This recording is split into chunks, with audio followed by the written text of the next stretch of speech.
This mentality is the most dangerous mentality you could ever have.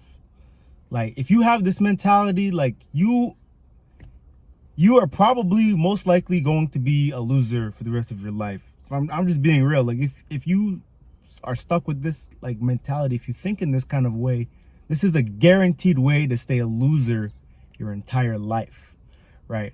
Now, before I get into the 3 signs on why you may suffer from this mentality, let me tell you a little bit of background about my experience with this mentality, what I've seen based on my experience. So back in the days, like, in COVID 2020 lockdowns, and like even before that, right? Like, I find like my whole life I've been kind of like, just through just the type of environment like I was like born into, and also just being, being a black guy, being of African descent. Like, I find a lot of the times, like, the older generation a lot of times likes to say things like, oh, because you're black, you have less of an opportunity than everyone else, and because you're black, you gotta make sure you're on point for like, there's always like, I guess since I was a kid, like, a lot of the older generations, and like,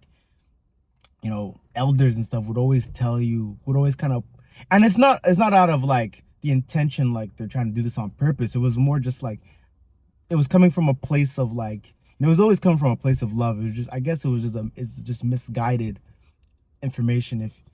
If you want to really think about it, it's just like, a lot of the times the elders would tell you, like, you know because of your skin color, you have less of an opportunity than someone else. And whether or not that may be the case, I feel like, that was very harmful, because, as I got older, I would always start to make excuses for myself. Like, for example, like when I didn't have a job for the longest time, I would think, okay, nobody's probably people are not hiring me because of my skin color. And I would think things like, oh, I started to develop this mindset of like, because I'm black, I have less of an opportunity than other people. Like, you know what I mean? That, like, I would always, and because of like the history of like, slavery and stuff, like, and being taught that as a kid, all these things start to add up, right? And you start to think of yourself, it actually like ruins like your self-esteem a little bit, like when you hear these things for like 20 years, if that's all that's being fed to you, it can be very harmful. And in my and recently, like back in 2020, was like, as I got older, I slowly started to like chip away at like this victim mentality that I had. It wasn't until my teens where it was like a slow progression. Like, you know, after doing different kinds of like media and stuff, I started to develop more of like a victor like mentality. Like, I find, especially during like the COVID lockdowns 2020, when the whole protest with George Floyd and all that kind of stuff came about, like, I went down a rabbit hole. I talked about it in a podcast I did for Black History Month podcast. I talked about it. I went more in depth on my story with overcoming the victim mentality and all that stuff. But like, yeah, with the whole George Floyd protests and all that, like, I found like, I went down a rabbit hole. I started doing more research about like Black history. Long story short, I started to realize like, I could either complain complain and like believe that I have less of an opportunity than everyone else, or I can try and make something of myself, and maybe me doing my part and making something of myself, I inspire other people with the same skin color to do the same, right? Because the best thing that I figured out the best thing that I could do for the Black community is be my best self. And so that the younger generations after me see me as the example that it doesn't matter what skin color you are, you can be anything, right? So, and that's kind of my experience with ditching the victim mentality, because it comes down to it comes down to like, I heard this quote from Brian Mark. He's like a fitness social media expert guy, but he said something really powerful, where it was like, he says, if you fight for your limitations, you get to keep them, right?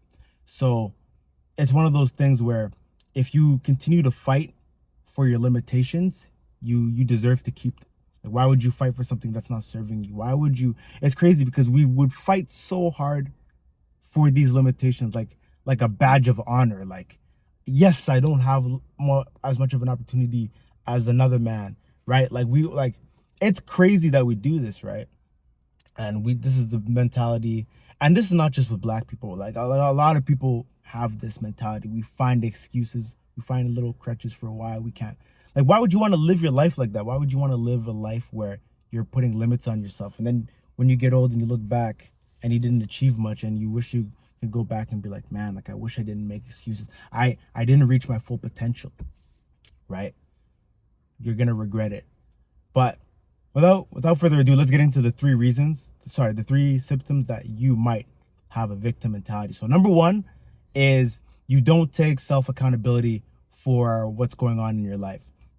So one of the signs, let me just roll down these windows. One of the signs that you may suffer from a victim mentality is that you probably don't take any self-accountability. You're always looking for someone to blame. For example, maybe in my personal experience, being in university, right? Like I would sometimes make excuses for why, like for example, like I was taking like I would take like a math class or something. I'm not the greatest person at math, right? But at the end of the day, it's all about applying yourself and like practicing and doing the homework equations, right? I would always make excuses and say, oh, this teacher was garbage, that's why I failed. I failed because I was shifting the blame. I didn't take self-accountability. I would be like, I failed because the teacher was trash. The teacher doesn't know what he's doing.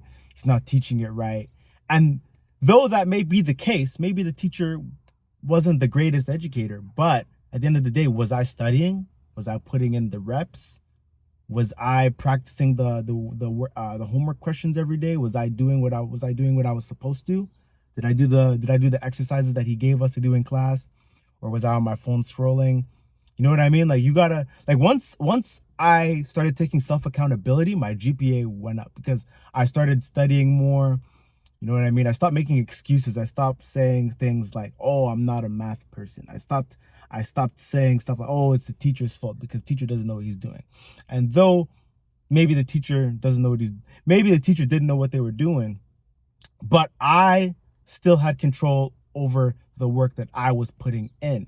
I still had control over how many hours I was studying. I had control over whether or not I was doing the homework assignments so that I can retain the knowledge I needed to pass the course.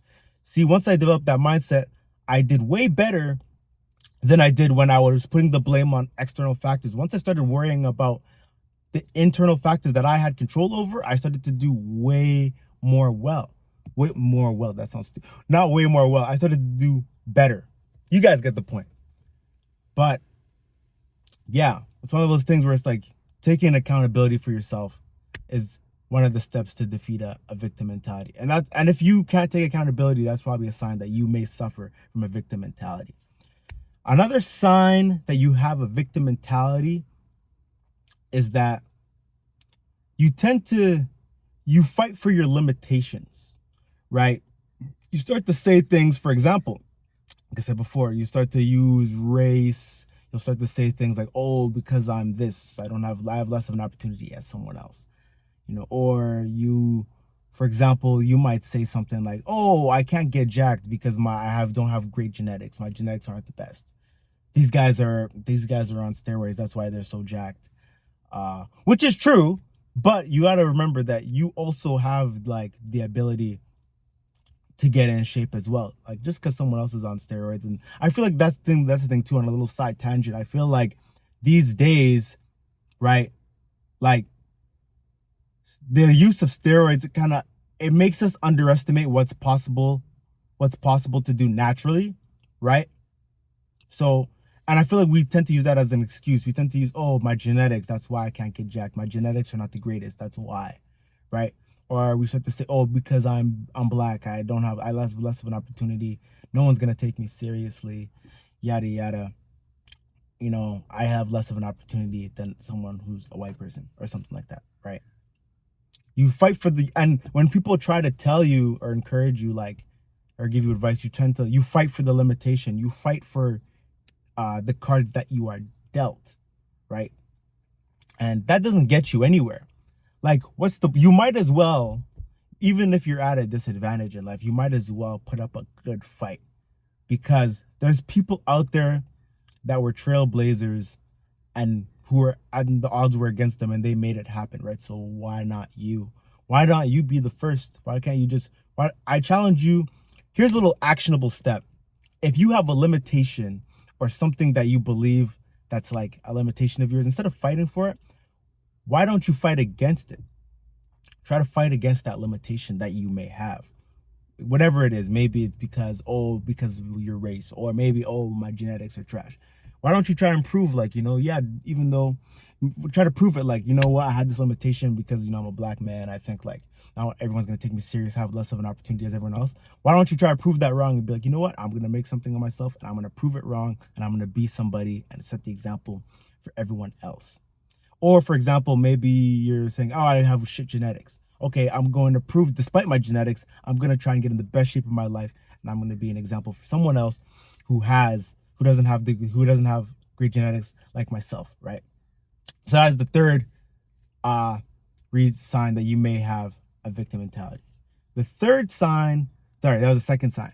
But the third sign that you have that you may suffer from a victim mentality is believe you are powerless. You believe you don't have control over your own life, right?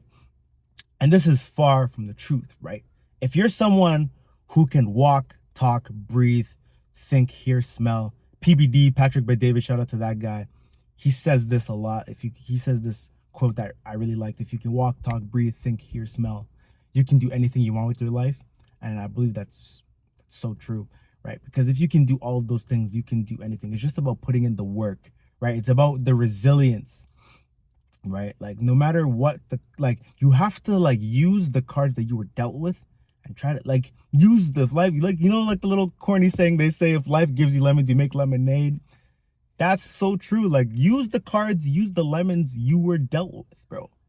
What were the things you were gifted with? Use your gifts, use your skills, use the things that you have to make something of yourself. Use it, like I'm always talking about preaching, use it to recreate yourself. That's why I love the chapter in 48 Laws of Power, Law 25, because it talks about recreating yourself. It talks about, despite what society may say, despite what, like, your limitations, you have the power to recreate yourself, which is why I also preach to get in shape, to get jacked, to get D's, because through that, it creates evidence that you can transform who you are, right? Once you get jacked, it's like you become a different person. You look different, you move different, you feel more confident. It gives off a different aura. And because of that, you feel the confidence in other areas of your life, and it makes you feel powerful instead of powerless, because you getting jacked is the evidence that you can be something. You can go from one thing to another. You can go from 0 to hero. Once you go from, like, out of shape to in shape, you've recreated yourself. You reconstructed a new identity, and that creates evidence that you can do that in other areas of your life. You know what I mean? So, and that's one of the other signs that you may have a victim mentality, if you feel powerless. But the way to overcome that is to become powerful, right? And to become powerful, just get jacked. And it's because it's the evidence that you need that you can change and become someone that you're proud of, right? With that being said, those are the three signs that you may have a victim mentality. And, the thing with the victim mentality is that, you can't fight. There's no point in fighting for your limitations. There's no point, because it doesn't get you anywhere, right? Like I'm always saying at the end of these videos, is that there's nothing enlightening about playing small, right? So stop playing small. Don't embrace the victim mentality. Embrace the victor mentality and make something of yourself. You know what I mean? Whether that's getting jacked or getting better grades or going for those opportunities, because you have the power to do that stuff, right? Share this with a friend who needs it. Make sure you comment, like, and subscribe. And I will catch you guys in the next video. And remember, there's nothing enlightening about playing small. I'll catch you guys in the next video.